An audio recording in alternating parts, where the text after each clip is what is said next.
지난 시간에는 할례 사건을 통해서 믿음의 사람은 하나님의 약속이 우리의 몸과 마음에 새겨져 실제적으로 작용하는 사람이다라는 것을 살펴보았습니다.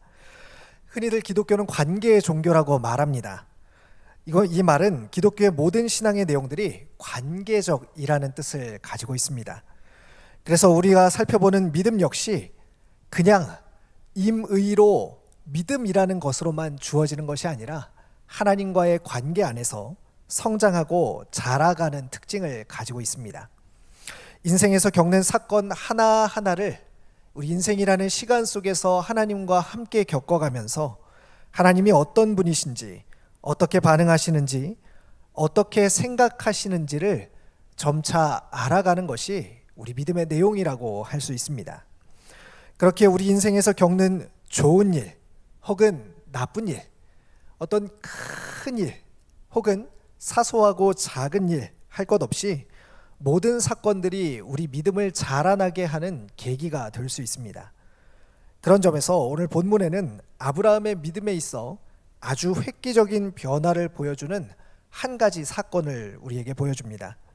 오늘 이 사건을 통해서 아브라함이 어떻게 믿음의 사람으로 자라가고 있는지 또 자랐는지 한번 살펴보고 은혜를 나누고 싶습니다. 여러분은 하나님과 주로 어떤 관계를 경험하고 계십니까? 세 가지 중에 하나를 답해 보십시오. 첫 번째로요, 하나님이 말씀하시는데 나는 잘 못 듣는 것 같다. 혹은 하나님 말씀하시는데 나는 잘 안 듣는다. 두 번째요, 2번, 하나님이 말씀하시면은 나는 그 말씀을 듣고 순종한다. 3번입니다. 마지막 3번. 하나님 말씀하시는데 하나님 이게 맞아요? 라고 질문한다. 여러분은 몇 번에 해당하십니까? 그러면요, 저는 어떨 것 같습니까? 지성렬 목사는 하나님과 어떤 관계를 가지고 있을 것 같습니까? 다들 하나님 말씀하시면 군말 없이 순종할 것이라고 굳게 믿고 계시겠지만 요즘엔 3번일 때가 많습니다. 하나님, 이게 맞아요? 하나님, 이게 맞습니까? 라는 것이 저의 많은 경우의 질문들입니다. 성실하게 일하는 사람은 계속해서 손해를 보고 편법을 동원하는 사람들은 오히려 잘 되는 모습을 봅니다. 기도했는데 가족의 병이나 내가 처한 상황들이요, 오히려 다 악화되는 경우를 보게 됩니다. 누군가에게 상처를 준 사람, 깊은 상처를 준 사람은 아무런 일도 없었던 듯이요, 아주 평안하게 잘 살아가지만 그 상처를 받은 사람, 피해를 입은 사람은 오랜 시간 고통 속에서 살아가는 경우도 보게 됩니다. 이런 현실 속에서요, 하나님 정말 공의로우시다면 왜 이런 일이 일어나는 것입니까? 하나님 선하신데 제가 경험하는 현실은, 하나님 의로우신데 제가 경험하는 현실은 왜 그렇지 않습니까? 라고 질문하게 되는 것이죠. 그런데 한편으로는 이런 질문이 있어도요, 쉽게 입 밖으로 꺼내지 못하는 분들도 있으실 것입니다. 마치 이런 질문을 하게 되면요, 내가 믿음이 좀 부족한 건 아닐까? 내가 믿음이 없어서 이런 질문을 하게 되는 것은 아닐까? 두렵기 때문입니다. 하나님께 따져 묻는 것 같아 보여서 불경스러운 마음이 어쩌면 우리를 불편하게 할지도 모릅니다. 그래서 마음속으로는 수많은 질문들을 하나님 앞에 품고 있으면서도 아무렇지 않은 척하고 신앙생활하고 있지는 않으십니까? 그런데 오늘 본문에 등장하는 아브라함은요, 하나님께 질문합니다. 그 내용도요, 꽤 쉽지 않습니다. 하나님의 판단과 하나님의 공의에 관해서 질문하고 있기 때문입니다. 아브라함은 하나님께 이렇게 묻습니다. 23절입니다. 우리 23절 말씀을 한번 볼까요? 같이 한번 읽어보겠습니다. 아브라함이 가까이 나아가 이르되 주께서 의인을 악인과 함께 멸하려 하시나이까? 25절입니다. 조금 더 수위가 올라가는데요, 질문에. 한번 같이 읽어보겠습니다. 시작. 주께서 이같이 하사 의인을 악인과 함께 죽이심은 부당하오며 의인과 악인을 같이 하심도 부당하니이다. 세상을 심판하시는 이가 정의를 행할 것이 아니니까. 여러분, 우리가 알고 있기에 하나님은 가장 선하신 분으로 알고 있지요. 하나님 가장 의로우신 분으로 알고 있습니다. 하나님 실수가 없으시고 하나님의 판단은 틀리지 않은 분이라고 우리는 알고 있습니다. 그런데 아브라함 지금 무엇이라고 질문하고 있습니까? 하나님, 지금 하나님께서 제게 하신 말씀은 부당합니다. 하나님께서 지금 내게 말하고 있는 이 내용들은요, 그럴 수 없습니다 라고 반문하고 있는 것입니다. 인간 주제에 감히 하나님께 하나님 지금 틀렸습니다 라고 지적하고 있는 것입니다. 그런데요, 놀라운 점은 하나님께서 아브라함의 질문에 대해서 특별한 반응이 없다는 겁니다. 야, 이놈의 자식아, 네가 뭔데 감히 나에게 질문하냐 라고 하지 않으시고요, 그 질문에 대해서 들으시고 하나씩 하나씩 질문에 대해서 답변을 해주십니다. 그런 점에서 오늘 우리가 살펴보고자 하는 믿음의 내용은요, 그저 말없이 따라가는 믿음이 아니라 때로 우리의 삶에 이해되지 않는 현실들과 내용들, 삶의 내용들을 직면할 때에 하나님과 이야기할 수 있는 믿음. 하나님, 이게 맞습니까? 제가 아는 하나님은 그런 분이 아닙니다. 제가 알고 있는 하나님의 말씀은 그렇지 않았습니다 라고 질문할 수 있는 것도 우리 믿음에 해당한다라고 이야기하는 것이지요. 하나님의 성품을 붙들고 질문하는 것입니다. 현실이 하나님의 성품과 어긋나 보일 때 하나님으로부터 멀어지는 것이 아니라 그 하나님 앞으로 오히려 나아가서 하나님과 이야기하는 것이지요. 우리는 지금까지 아브라함을 통해 믿음의 여러 가지 모습과 과정들을 살펴보았습니다. 처음 믿음을 시작할 때에, 하란을 떠날 때에 믿음은 하나님의 부르심을 따라서 익숙한 자리를 떠나는 것이 믿음이었습니다. 하나님 가라고 말씀하십니다. 그리고 아브라함은요, 그 말에 특별한 대꾸 없이 따라 나서게 되죠. 언약을 맺을 때는 어땠습니까? 보이지 않는 약속을 신뢰하는 것이 바로 믿음이었습니다. 하갈처럼 위기의 상황에서 믿음이라는 것은요, 우리의 부르짖음을 들으시는 하나님을 의지하는 것을 가리켜서 믿음이라고 이야기했습니다. 그런데 이제 18장에 와서요, 믿음이 한 번 더 깊어진 자리가 어떤 자리인지, 어떻게 우리의 삶에 그것이 드러나는지 우리에게 보여주고 있습니다. 크게요, 한 3가지 정도로 확인해 볼 수가 있습니다. 첫 번째로, 하나님이 아브라함에게 마음을 나누고 계신다는 점입니다. 어떤 사람이 믿음의 사람입니까? 라고 했을 때 하나님과 마음을 나눌 수 있는 사람, 하나님과 그 마음을 함께 이야기하는 사람이 바로 믿음의 사람이다 라고 이야기할 수 있는 것이죠. 오늘 본문은 조금 이상한 장면으로 시작합니다. 17절에서 하나님께서요, 아브라함에게 말하십니다. 17절입니다. 읽어보겠습니다. 여호와께서 이르시되 내가 하려는 것을 아브라함에게 숨기겠느냐라고 말합니다.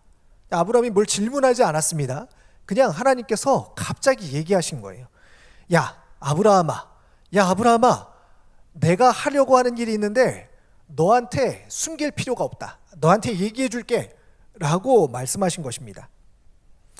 하나님께서요, 하시려는 일은 무엇입니까? 소돔을 심판하시겠다는 일입니다. 그런데요, 소돔을 심판하려면요, 그냥 심판하시면 됩니다. 하나님은 아브라함의 허락을 받을 필요가 없으세요. 하나님의 계획을 아브라함에게 보고해야 할 의무도 없습니다. 하나님은 전능하시며 온 세상의 재판장이시기 때문에요, 누군가의 동의를 얻지 않으셔도 됩니다. 그런데 굳이 자신의 계획을 아브라함에게 찾아와서 말씀해 주시겠다는 거죠. 왜 그렇습니까? 그 이유가 18절과 19절에서 나옵니다. 우리 두 구절 같이 한번 읽어보겠습니다. 아브라함은 강대한 나라가 되고 천하 만민은 그로 말미암아 복을 받게 될 것이 아니냐. 내가 그로 그 자식과 건속에게 명하여 여호와의 도를 지켜 의와 공도를 행하게 하려고 그를 택하였나니 이는 나 여호와가 아브라함에게 대하여 말한 일을 이루려 함이니라 라고 말하고 있습니다. 아브라함은 크고 강한 나라가 될 것이고 모든 민족이 그로 말미암아 복을 받게 될 것입니다. 그 시초가, 그 출발이 되는 사람이 바로 아브라함이라는 것이죠. 또한 그는 자녀와 그의 자녀와 건색에게 여호와의 길을 지켜 의와 공도를 행하도록 가르쳐야 할 사람이 바로 아브라함이다 라고 하나님께서 말씀하고 계십니다. 여기서 의와 공도라고 번역된 말은 히브리어로 체다카와 미슈파트입니다. 이미 여러 차례 우리 정의와 공의에 대해서 설명했듯이요, 체다카는 하나님과 이웃과의 관계를 바로 세우는 의를 뜻하고요, 미슈파트는 공정하게 판단하여 억울한 사람의 권리를 바로 잡는 일, 정의를 가리킵니다. 하나님은 아브라함을 단지 복 받는 사람, 그러니까 너가 복 많이 받아라 라는 그 정도로 부르고 끝내지 않으셨습니다. 세상 속에서 하나님의 의와 정의를 드러내고 복을 전하는 사람으로 부르셨습니다. 그러므로 하나님께서 소돔의 일을 알려주시는 것은 단순히 정보를 전달해주는, 야 내가 이렇게 할 거다 정보를 전달해주는 것이 아니라 그 가운데서 아브라함이 정의와 공의를, 하나님의 의와 공도를 어떻게 드러내면서 살아갈 것인지를 묻는 요청이라고 할 수 있는 것이지요. 하나님이 믿음의 사람으로 아브라함을 대우하기 때문에 이제 내가 하나님이 세상에 세우시려는 의와 공도를 너는 어떻게 해석하고 너는 어떻게 받아들이며 어떻게 전할 것이냐라고 함께 의견을 나누는 사이가 됐다는 것을 보여줍니다. 그런 믿음의 사람이 되어서 세상에 하나님 나라를 이루기를 기대하고 있다는 뜻이죠. 그런 점에서 우리는 어떻습니까? 우리의 믿음이라는 것은요, 내가 주님을 믿습니다 라는 어떤 신념과 확신입니까? 아니면 정말로 내가 서 있는 그 땅에서, 내가 하고 있는 그 일에서 하나님이 내게 원하시는 뜻들이 어떻게 이루어져야 할지를, 어떻게 살아가야 할지를 하나님과 그 마음을 나누면서 살아가고 있는 사람입니까? 자, 두 번째로요, 믿음의 사람, 깊어진 믿음, 아브라함이 깊어진 믿음을 갖게 되었다는 것은요, 그의 관심이 자기 자신에게서 벗어나 시야가 넓어졌다는 것을 통해서 드러나게 됩니다. 이전에 아브라함이 주로 하나님께 가지고 갔던 문제들, 그리고 하나님 앞에 이야기했던 요청들은요, 자기 자신에 관한 문제였습니다. 하나님, 제 자손은, 후손은 어떻게 되겠습니까? 누구를 통해서 자녀를 낳아야 되겠습니까? 약속은 언제 이루어집니까?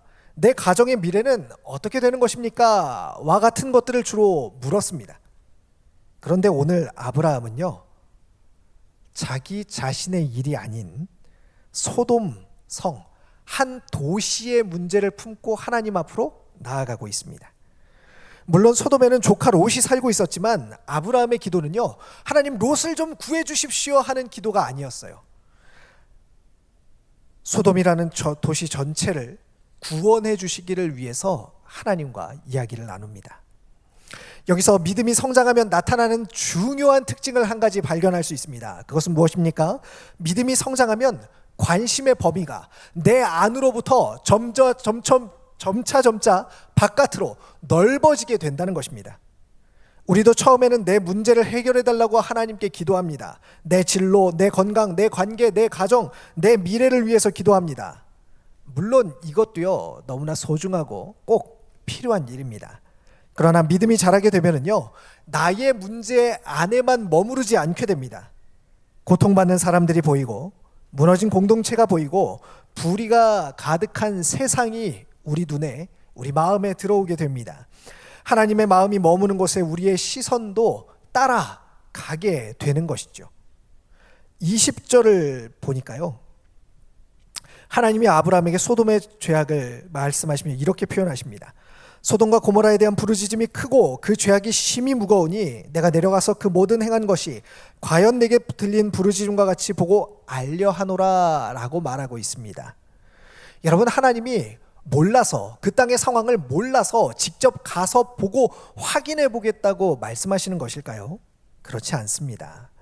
하나님께서요, 성급하거나 충동적으로 심판하지 않는다는 사실을 충분히 그 땅에서의 부르짖음과 그곳에서 하나님의 공의와 정의가 어떻게 드러나야 할지를 깊이 숙고하신다는 사실을 단편적으로 우리에게 보여주는 것입니다.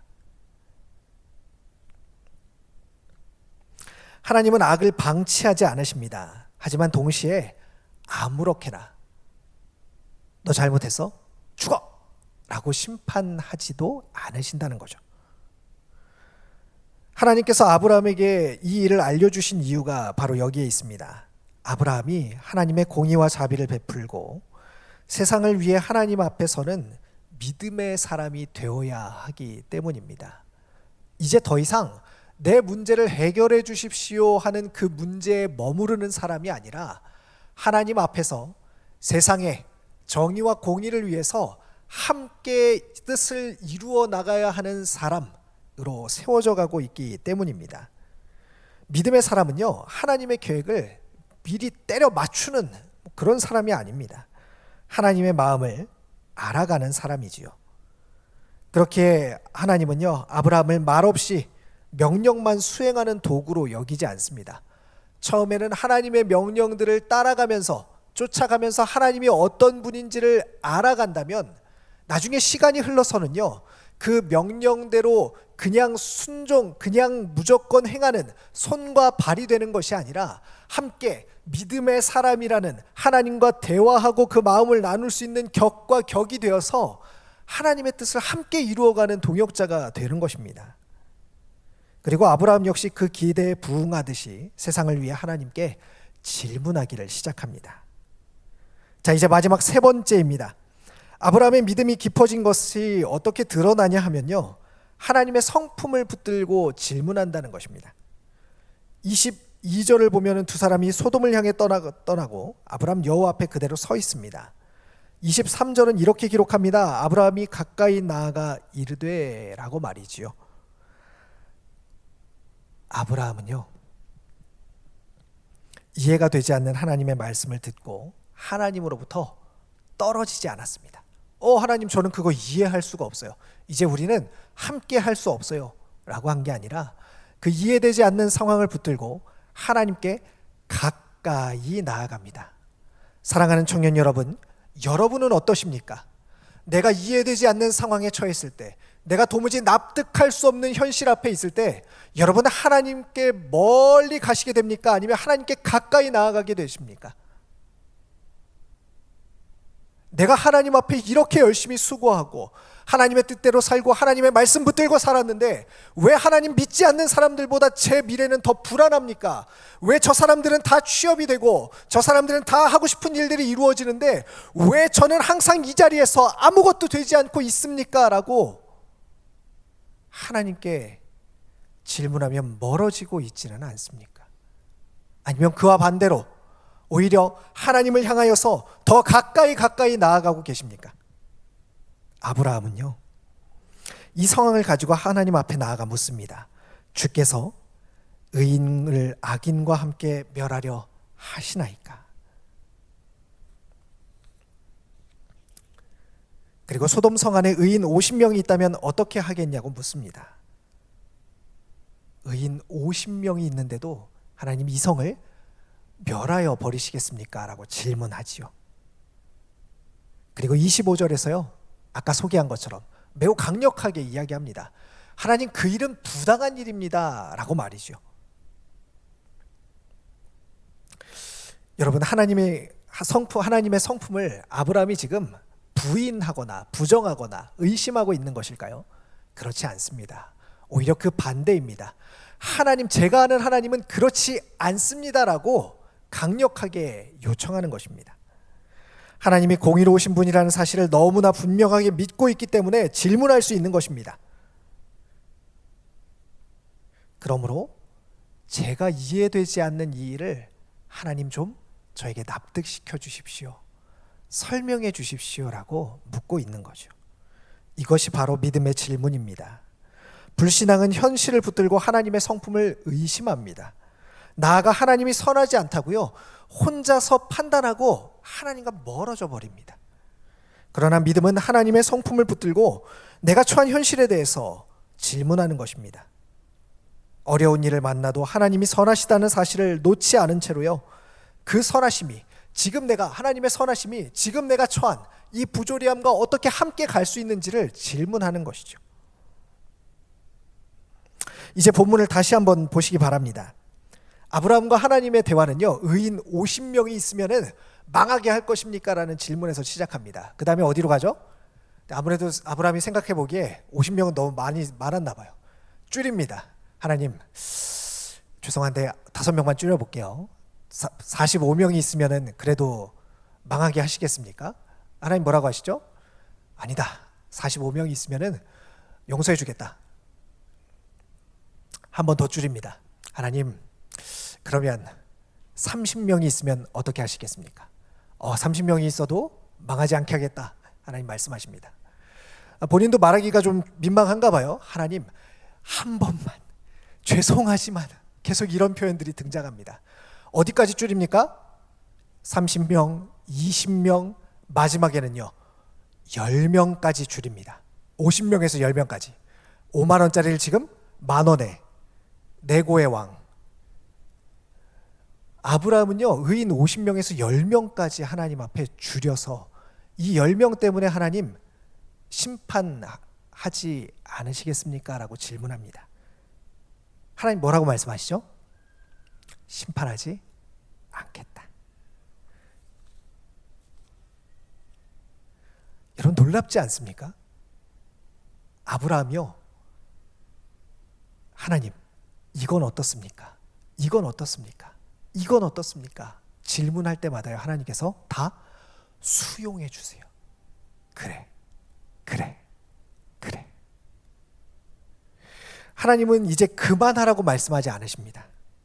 50명에게 자비를 베푸실 뿐만 아니라 10명까지 기꺼이 내려가십니다. 여기서 우리 또 한 가지 주목할 것이 있습니다. 아브라함은요, 그 의인들 10명만 성 밖으로 빼내주십시오라고 말하지 않습니다. 그들을 위하여서 그곳을 용서해달라고 이야기합니다. 의인 10사람 때문에 성 전체가, 도시 전체가 구원받게 되는 것입니다. 이것이 바로 믿음의 사람이 세상을 바라보는 시야입니다. 한 사람, 두 사람, 믿음의 사람들만 바라보는 것이 아니라, 하나님, 내가 거기 있기 때문에, 하나님이 보내신 사람들이 그곳에 있기 때문에 하나님 이곳을 살려주시지 않겠습니까? 이곳을 변화시켜 주시지 않겠습니까? 라고 질문하고 구하는 것입니다. 하나님, 저 죽겠어요. 저 좀 여기서 살려주세요. 저 좀 꺼내주세요가 아니라, 하나님, 제가 이곳에 있기 때문에 이곳이 살만한 곳이 되게 해주시지 않겠습니까? 라고 하나님께 구하고 있다는 거예요.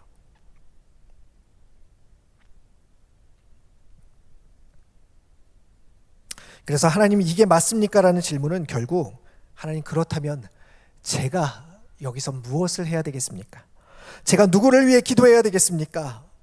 제가 어느 자리에, 누구의 곁에 서 있어야겠습니까? 제가 이 현실 속에서 하나님의 의와 자비를 어떻게 드러내야겠습니까? 라는 질문으로 이어질 수밖에 없는 것이죠. 자, 이제 한 걸음 더 나아가서요, 조금만 더 생각을 해보겠습니다. 질문이 하나가 생깁니다. 여러분, 50명에서 10명까지 줄였잖아요. 더 줄여보지 않았을까요? 저 같으면은 한 번 더, 하나님, 5명은요? 하나님, 1명은요? 라고 해보지 않았을까요? 그럴 수도 있지 않았을까요? 근데 왜 아브라함은요 10명에서 멈추었을까요? 본문은 그 이유를 명확하게 설명하지 않습니다.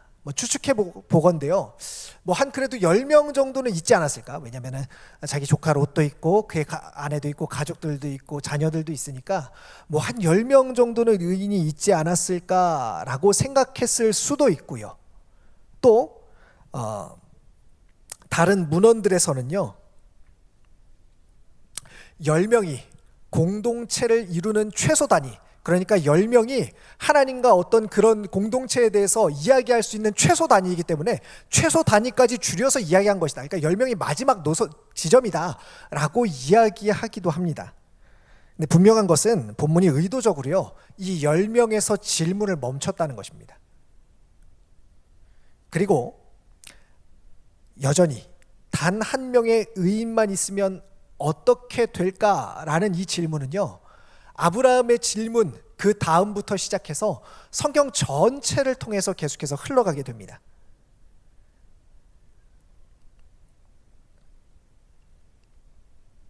여러분, 단 한 명의 의인만 있었어도 소돔은 구원받을 수 있었을까요?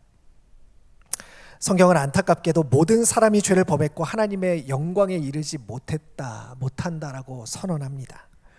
우리는 자주 내가 아브라함이라고 여기고 생각하지만요, 때로 우리는요, 사실 하나님의 심판을 받고 멸망할 소돔성의 사람들이기도 합니다.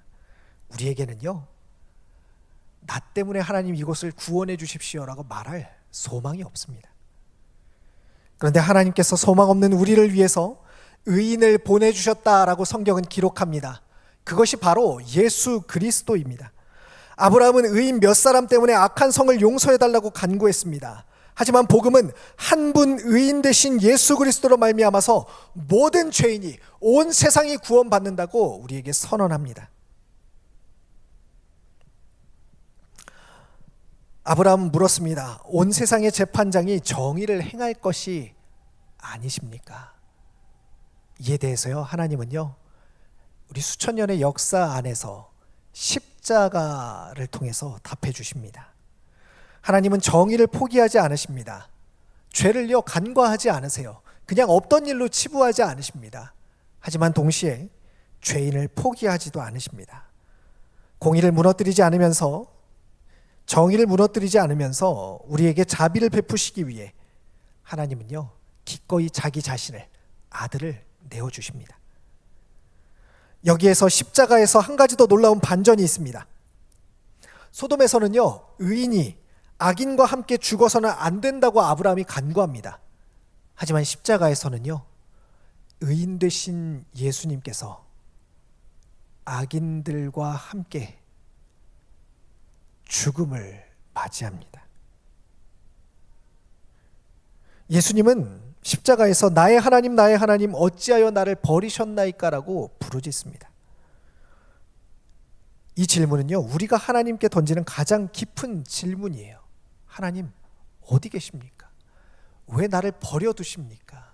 왜 내게 응답하지 않으십니까? 왜 내 삶에는 역사하지 않는 것처럼 느껴집니까? 라는 이 질문을 우리 예수님께서 동일하게 하셨다는 것이죠. 버림받은 것 같은 고통, 하나님의 얼굴이 보이지 않는 어둠, 불의한 재판과 폭력 속으로 들어오셨습니다. 그러므로 우리가 우리의 삶에서 하나님 앞에 질문하는 것, 하나님 이게 맞습니까? 라고 물을 때에 하나님은 우리에게 멀리 떨어져서 그래, 그거는 맞는 거야 라고 이야기하시는 분이 아니라 직접 우리의 그 질문 안으로, 그 질문의 자리 안으로 들어오셔서, 비록 십자가가, 그리고 때로는 하나님이 우리의 모든 고통의 문제에 대해서 설명해 주시고 답을 주시지 않는다 할지라도 하나님이 어떤 분이신지를 십자가와 오늘도 하나님이 우리에게 행하시는 일들로 분명하게 보여주고 계십니다. 그래서 믿음이란 무엇인가 라고 할 때에 십자가에서 드러난 하나님의 성품을 붙들고 아직 설명되지 않는 우리의 현실 속에서도 하나님께 나아가는 것이라고 할 수 있습니다. 말씀을 정리하겠습니다. 사랑하는 청년 여러분, 믿음으로 산다는 것은 무엇입니까? 하나님께 묻는 것입니다. 하나님의 성품을 붙들고 하나님 가까운 곳에 나아가서 세상을 위해서 하나님 앞에 서는 것입니다. 하나님의 의를 구하고 하나님의 은혜를 구하고 자비를 구하는 것입니다. 이것이 믿음의 사람 아브라함이 우리에게 보여주고 있는 믿음입니다. 하나님이 우리를 그냥 부려먹는 도구로 여기지 않으시고 하나님의 마음을 나누면서 함께 갈 수 있는 인격으로, 그런 믿음의 동역자로 대우하시기 때문에 우리들도 하나님과 함께 마음을 나누는 자리에 나아가는 것입니다. 그리고 한 걸음 더 나아가서 한 분 의인 되신 예수님을 붙드시기 바랍니다. 여러분 아마 다들 애써 보셨을 거예요. 내 삶에서 하나님의 뜻을 이루기 위해서 내가 처한 곳에서 하나님의 뜻을 이루기 위해서 애를 써보셨을 것입니다. 잘 됩니까? 우리의 힘으로 되는 것이 아닙니다. 우리의 능력으로 되는 것이 아닙니다. 우리는 할 수 없어요. 아브라함 하나님께 이야기합니다. 하나님, 저는 티끌과 같습니다. 우리도 마찬가지입니다. 우리는 하나님 앞에서 그런 일들을 행할 수 있는 능력이 없는 사람이지만 예수님께서 이미 그 일들을 우리에게 보여주시고 또 우리와 함께 하시며 그런 능력을 부여하시기 때문에 그 이름을 붙잡고 나아가는 것입니다. 그렇게 주어진 삶에서 하나님의 성품을 붙들고 질문하며 하나님과 마음을 나누며 이 땅에 하나님의 나라를 이루어가는 저와 여러분들이 되시기를 간절히 소망합니다. 우리 함께 찬양하고 좀 기도하겠습니다.